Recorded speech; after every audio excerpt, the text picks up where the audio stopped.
अमीर जो है वो गरीब का खून पी रहा है, जो हाउसिंग सोसाइटीज़ बन रही हैं इल्लीगल, वो उसको ख़रीदने वालों का खून पी रहे हैं। लोग बड़ी आसानी से जंगलों को ख़त्म कर देते हैं, देहातों को ख़त्म कर देते हैं, दरख्त काट रहे हैं। हमने लोगों को बताने की कोशिश की है कि किसी का घर बर्बाद करके किसी को बसाया नहीं जाता। जिस तरह से पूरी इस मर्डर इन्वेस्टिगेशन को हम इस फिल्म में लेके चलें, वो एंड तक आपको उठने नहीं देगी। इस वक्त मेरे साथ मौजूद हैं पाकिस्तान के मारूफ अदाकार नवीद रज़ा, जिनकी आइंदा दिनों फिल्म आने वाली है लीच। पहले नाम को ज़रा डिफ़ाइन करें, लीच क्या है ये? लीच एक सब जानते हैं कीड़ा है, जो उसको इंग्लिश में भी लीच को लीची कहते हैं, उर्दू में भी कहते हैं, खून पीने वाला है। इसको हमने थोड़ा सा उसको सिंबॉलिक इस तरह से रखा है कि जिस तरह से बात होती है ना कि एक सिस्टम इसका इस तरफ का हिस्सा दूसरे तरफ के हिस्से का खून पीता है, और लीच जो खून पीने वाला जानवर है। तो हमने इसको जो पूरी स्टोरी रखी है वो इस तरह से उसको सराउंडिंग घुमाई है कि अमीर जो है वो गरीब का खून पी रहा है, जो सिस्टम है वो जो उसका मुतासिर है उस सिस्टम से वो उसका खून पी रहा है, जो हाउसिंग सोसाइटीज़ बन रही हैं इल्लीगल, वो उसको ख़रीदने वालों का खून पी रहे हैं। तो एक पूरा एक बिल्कुल एग्जैक्टली ये नाम आके बैठा, और ये तनवीर अहमद साहब हमारे जो राइटर हैं फ़िल्म के, उन्होंने ही सोचा। हमारा इसमें कोई नाम में इनपुट नहीं था, उन्होंने सजेस्ट किया, हमें समझ में आया। फ़िल्म ऑफ कोर्स हर आदमी यही कहता है डिफरेंट है। डिफरेंट हमारी इसलिए है फ़िल्म क्योंकि हमने एक बिल्कुल ही कमर्शियल से थोड़ा सा हट के सब्जेक्ट उठाया है, जो ज़रूरी है बताना लोगों को। लोग बड़ी आसानी से जंगलों को ख़त्म कर देते हैं, देहातों को ख़त्म कर देते हैं, दरख्त काट रहे हैं। आप जब एक वक्त आप आता जा रहा है कि आप नेचर ख़त्म करते जाएंगे, लोग बसाते चले जाएंगे, कंक्रीट कर देंगे हर जगह, तो फिर क्या रह जाएगा? नेचर ही नहीं रहेगी, तो फिर आप किस तरह से आगे बढ़ेंगे? वेदर का मुकाबला कैसे करेंगे? इस माहौल का मुकाबला कैसे करेंगे?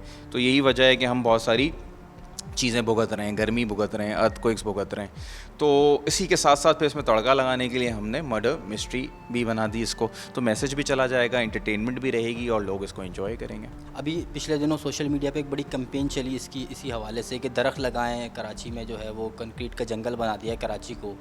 ज़ाती तौर पे आप कितने इसके हक़ में हैं? बहुत ज़्यादा हूँ, क्योंकि मैं ख़ुद बड़ा क्लोज़ हूँ पौधों से, दरख्तों से। मेरे घर में ख़ुद एक जंगल है, तो मैं बड़ा पसंद करता हूँ इस तरह से। और आप देखें ना, क्यों ना हो हरियाली, जहाँ हम दुनिया भर के टिकटें ख़रीद के पैसे खर्च करके जाते हैं हरियालियाँ देखने, खूबसूरत एटमॉस्फेयर देखने, तो वो हम अपने पास क्यों ना क्रिएट करें।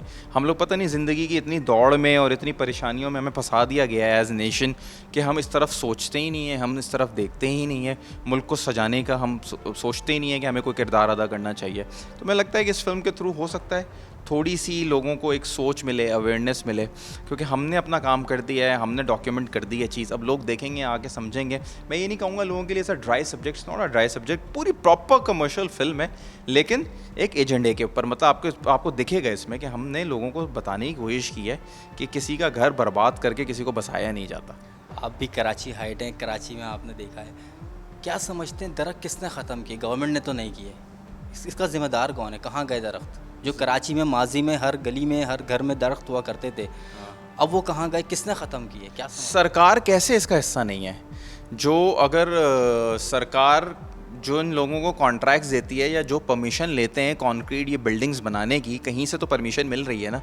जो जहाँ से परमिशन मिलती है उनके पास मैप्स भी होते हैं, उस मैप्स में उनको दिख रहा होता है कि ये जगह इतनी इस फुटपाथ के लिए है, ये जगह इतनी पार्किंग के लिए है, ये जगह इतनी दरख्तों के लिए, पूरी दुनिया में मेंशन होता है।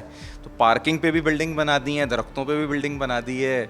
जहाँ लाइन की सेवरेज लाइन की और पानी की लाइन की 6 लोगों के रहने की जगह थी, वहाँ 600 लोग आबाद कर दिए हैं। तो कमी तो होगी ना, परेशानी तो होगी ना, कैसे नहीं होगी? और इसका हिस्सा सब है, जो रहने वाले हैं इस मुल्क में वो भी हैं, सरकार भी है, सब इक्वली रिस्पॉन्सिबल हैं इसके। फिल्म में अपने किरदार के हवाले से बताएंगे, कौन सा कैरेक्टर प्ले कर रहे हैं? मैं एक पुलिस वाले का कैरेक्टर प्ले कर रहा हूँ, और बड़ा ही कोई अच्छा, सख्त और पुलिस वाला और अच्छा, ईमानदार। हर तरह के लोग हैं दुनिया में अच्छे भी हैं, बुरे भी हैं।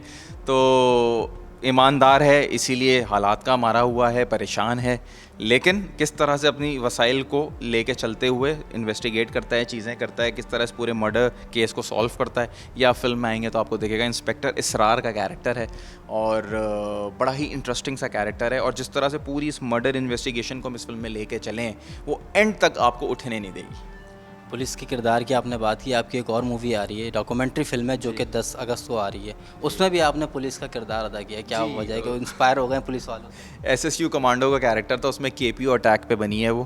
केपीओ पे जो अटैक हुआ था तो उसमें हम पुलिस वाले, रेंजर्स और सब ने मिल के वो कोलैबोरेशन एक प्रोजेक्ट है।